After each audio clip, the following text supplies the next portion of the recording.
que ese capitalismo que nos domina ha pasado ya a la historia como régimen.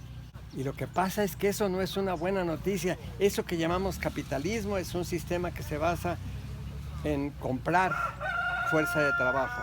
Eso es lo que define este régimen en particular. Y eso ya no pueden hacerlo. Eso que llamamos capitalismo acumula más que nunca, pero esa gran acumulación no puede convertirse en comprar fuerza de trabajo. Ya no puede operar de esa manera. Y un régimen se muere cuando ya no puede reproducirse en sus propios términos. Y eso es lo que le pasa hoy al capitalismo. Pero eso no es buena noticia. Porque el capitalismo no puede detener ni revertir el proceso de su propia destrucción. Pero este proceso es un deslizamiento a la barbarie. Ya no va a un régimen de producción, aunque lo que se produce hoy en el mundo se produce de manera capitalista, sino que va básicamente es a una forma de despojo. En lugar de dedicarse a comprar fuerza de trabajo para producir, ahora todo lo que puede hacer ese régimen es despojar. La democracia nace, se concibe en Grecia como un régimen que es por naturaleza racista, sexista y excluyente. Inventan los griegos los bárbaros, le llaman bárbaros a los que no hablan una lengua griega, porque dicen, hablan ba, por eso son bárbaros. Eso quiere decir la palabra. Todos los que no hablan como yo, entonces no saben hablar, balbucean. Así se acuñó la idea de la democracia. Y la democracia moderna, la que se puso como modelo universal, la que se construye hace 200 años en Estados Unidos, ese modelo universal de democracia, ese que se impuso a todos los países en una sociedad de gente misógina, en una sociedad con esclavos. Está en la naturaleza de ese régimen que se llama democracia, ser racista y sexista y excluyente. No puede ser de otra manera. No son errores, no es que cayeron por allí, no es una patología del señor Trump o de cualquiera. Es algo que es inherente a ese sistema. Pero lo que nos ha... Sino tenemos que combatirlo aquí, entre nosotros, dentro de nosotros. Porque lo que hace el capitalismo es hacer que nuestros deseos y nuestras necesidades tomen la forma de mercancía. Y que ya dejamos de sentir y desear lo que realmente sentíamos y deseábamos cuando éramos nosotros mismos, y empezamos a sentir y desear lo que ellos quieren que deseemos y sentamos. Y lo que principalmente quieren que sea nuestro deseo y nuestro sentimiento es la idea de tener un jefe. Es lo que comentábamos ayer, ese fascista que todos llevamos dentro, que nos hace sentir que necesitamos un jefe.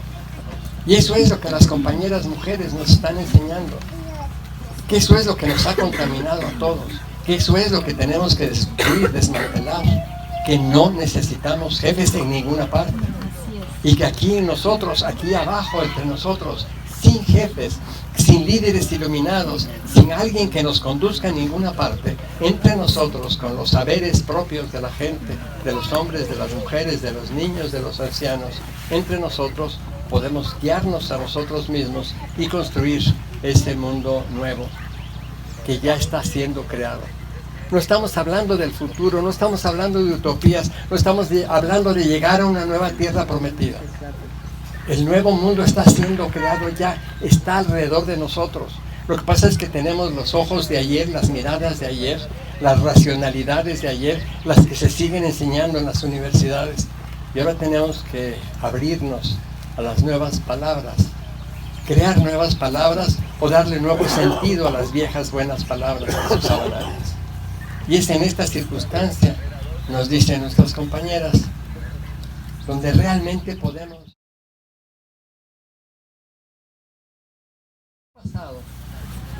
Lo que nos ha pasado por mucho tiempo es que en este momento hay descontento universal con la democracia y que todo el mundo sabe que el procedimiento electoral está corrupto, es una forma de manipulación a base de la plata, como decía el compañero.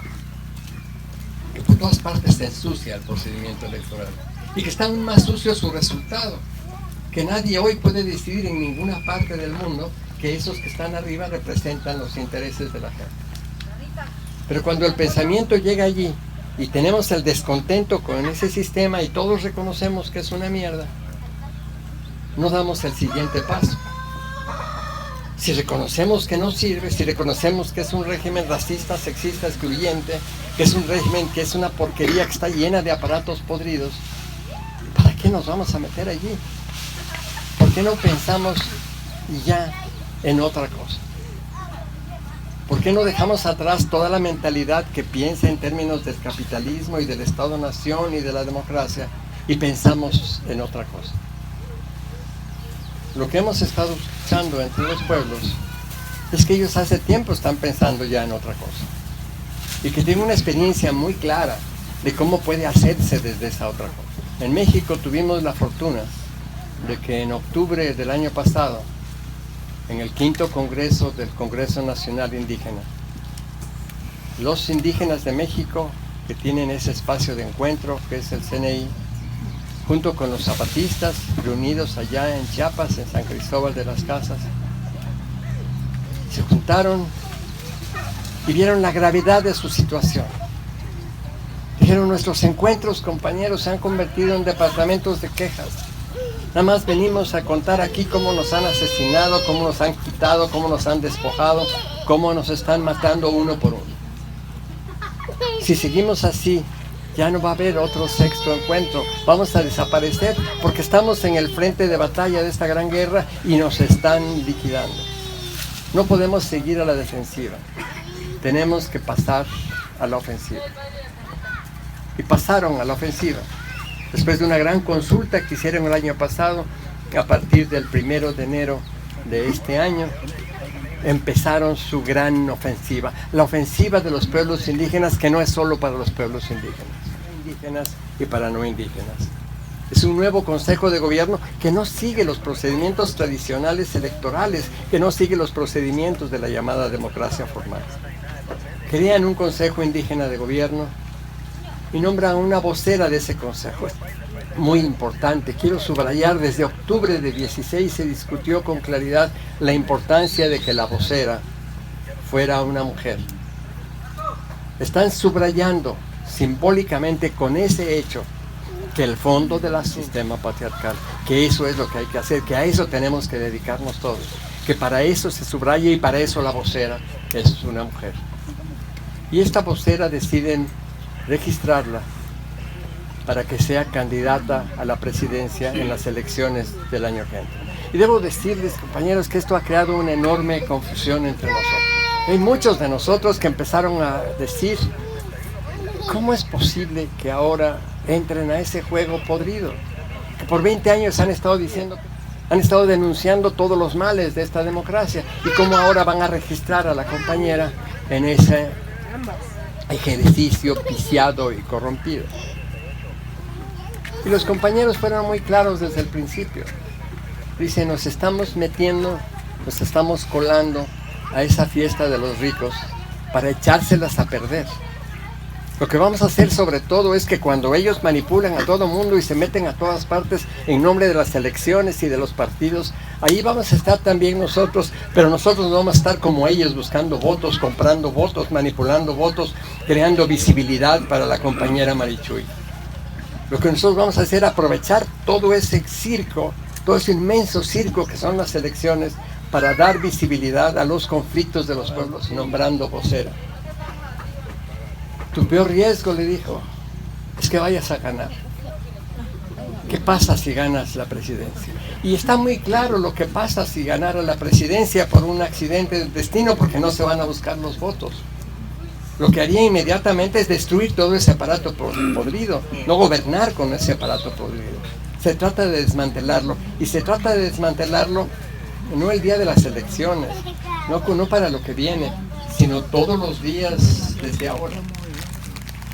Y esta lucha contra el Estado, contra el capital, contra la mentalidad matriarcal, contra las formas de la democracia, es una lucha que pasa entre nosotros todos los días y que los compañeros nos están enseñando todos los días cómo se hace. Un ejemplo bobo de esto.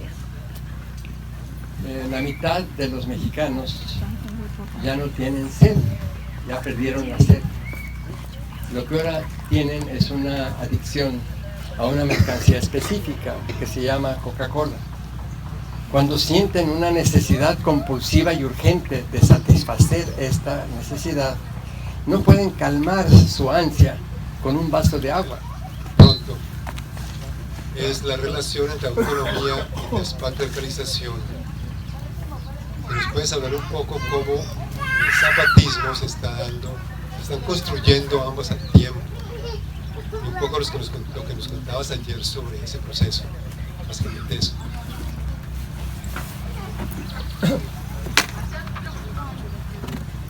Aquí esta palabra de moda se ha prestado a la autonomía, se ha prestado a muchas interpretaciones. En realidad tiene un sentido muy simple, muy familiar para todos nosotros. Ser autónomo es basarnos en nuestras propias reglas y hacer nuestras propias cosas, hacerlas con nuestras propias manos, con nuestras propias capacidades. Y esta creación autónoma, esta manera autónoma de hacer las cosas, tiene en los zapatistas un ejemplo muy acabado. En el territorio que recuperaron, esas 250,000 hectáreas en Chiapas, que recuperaron mediante un alzamiento armado que duró solamente 12 días, a partir del 12 de enero de 94, los zapatistas no han vuelto a usar las armas ni siquiera para defenderse ante los continuos ataques paramilitares. Es una decisión firme que tomaron, tienen las armas en las manos, las conservaron, pero no las usan jamás, ni siquiera para defenderse. Se ocupan ante todo de su propia comida, y ocuparse de su comida significa que más del 95% de lo que comen lo producen ellos mismos, que son unas cuantas cositas que no pueden producir, que consiguen en el mercado. Que crearon un sistema propio de aprendizaje, le llaman todavía escuelas a lo que tienen, que no tienen nada que ver con las escuelas del sistema oficial y que no existe un sistema zapatista de educación. Lo que han escapado del sistema escolar y del sistema de educación para crear una forma libre de aprendizaje, donde no existen los maestros y donde los que llaman promotores de educación son jóvenes de las comunidades que trabajan con los niños, que no son obligados a ir a la escuela, pero los niños y las niñas están siempre ansiosos de que los vayan a divertirse como los demás niños y niñas en la escuela, donde están aprendiendo libremente lo que necesitan. Esta experiencia fue para mí muy especial. Regreso cargado de esperanza. Podré contar en mis pueblos lo que oí de la variedad y riqueza de sus luchas, de la profundidad de las reflexiones. Habrá mucho que pueda contar de lo que experimenté en este día. Pero Dora tiene razón. Tenemos que seguir tejiendo. El hilo no puede romperse aquí. Es un mandato que tenemos, que este tejido sigue. Y tenemos que seguir tejiendo, y junto con las esperanzas que me llevo de lo que oí, quiero abrigar otra esperanza de que podremos tejernos entre nosotros. Y claro, lo mejor es este tipo de encuentros. Y sí, lo mejor es que pudiéramos repetir esto y que vinieran unos compañeros que estuvieran por aquí, unos compañeros no solamente un día en una tropa, sino que tuvieran unas semanas, unos meses, que vinieran aquí unos rarámuris y que vinieran mixtecos y triquis y zapotecas y que unos compras de ustedes estuvieran por allá con nosotros. Esto es claramente lo mejor que podía pasar y en lo que deberíamos trabajar. Pero mientras tanto podemos estar tejiendo otras cosas. Podemos de inmediato estar intercambiando desde comunicados, escritos, materiales audiovisuales, se están produciéndose audios y videos en todas partes. Podemos estar manejando el tipo de materiales que podemos pasar en nuestras comunidades y que los de allá veamos lo que está pasando aquí y que los de aquí vean lo que está pasando allá. Podríamos estar haciendo muchísimos tejidos. Uno de ustedes desde ayer me ha estado comentando que circula por aquí, en los pueblos de aquí, una profecía que a lo mejor frente al horror podrá encontrarse una respuesta cuando se junten el águila y el cóndor. A lo mejor hay algo ahí en esa profecía, a lo mejor tiene un contenido, esto de que empecemos a buscar seriamente en cuenta cómo pueblos de Colombia y pueblos de México nos empezamos a juntar. Y sí, los pueblos indígenas, desde luego, pero también los pueblos negros y también los pueblos urbanos y también la multitud de grupos y colectivos que están tejiéndose en muchas partes. ¿Cómo podemos tejernos? Yo oigo aquí, desde que está uno en el avión, la discusión de la paz y de los acuerdos de paz y de lo que significa y de lo que podrá significar y por qué viene el Papa a celebrarlos y hablar de la reconciliación. Y lo proyecto a nuestra propia situación. No estamos compitiendo con ustedes, pero México acumuló en 10 años las cifras de la violencia que ustedes acumularon en 50. Tenemos ese nivel de violencia. ¿Cómo podemos hablar nosotros de paz? ¿Podríamos imaginar algo así como unas discusiones de La Habana para hablar de paz entre quiénes? Estamos llegando al peor tipo de guerra civil cuando ya nadie sabe quién pelea contra quién. Estamos en esa situación y entonces los compañeros, las compañeras allá en mis pueblos hemos estado reflexionando sobre esto de paz. Con Arturo Guerrero hace unos años sobre este tema dábamos vueltas y averiguamos algunas cosas sobre esto de paz que parecen pertinentes para este contexto. Averiguamos, Arturo y yo, que casi ningún pueblo en el mundo tienen palabras para paz y guerra. Tienen muchas otras palabras, pero no esas, que son una construcción típicamente occidental. Y que vimos lo que significa la paz, esa que se está usando aquí, esa de los acuerdos de paz, que viene de Occidente, viene desde Roma. ¿Y qué cosa era la Pax Romana? La paz, la noción de paz, que ilumina todas las lenguas occidentales, incluyendo naturalmente el español. Se habla por 2000 años. Es una paz muy simple. Es un contrato de dominación. Eso era la paz romana. Muy bien, te doy la paz, no te voy a destruir, pero haces lo que yo diga. Eso es la paz.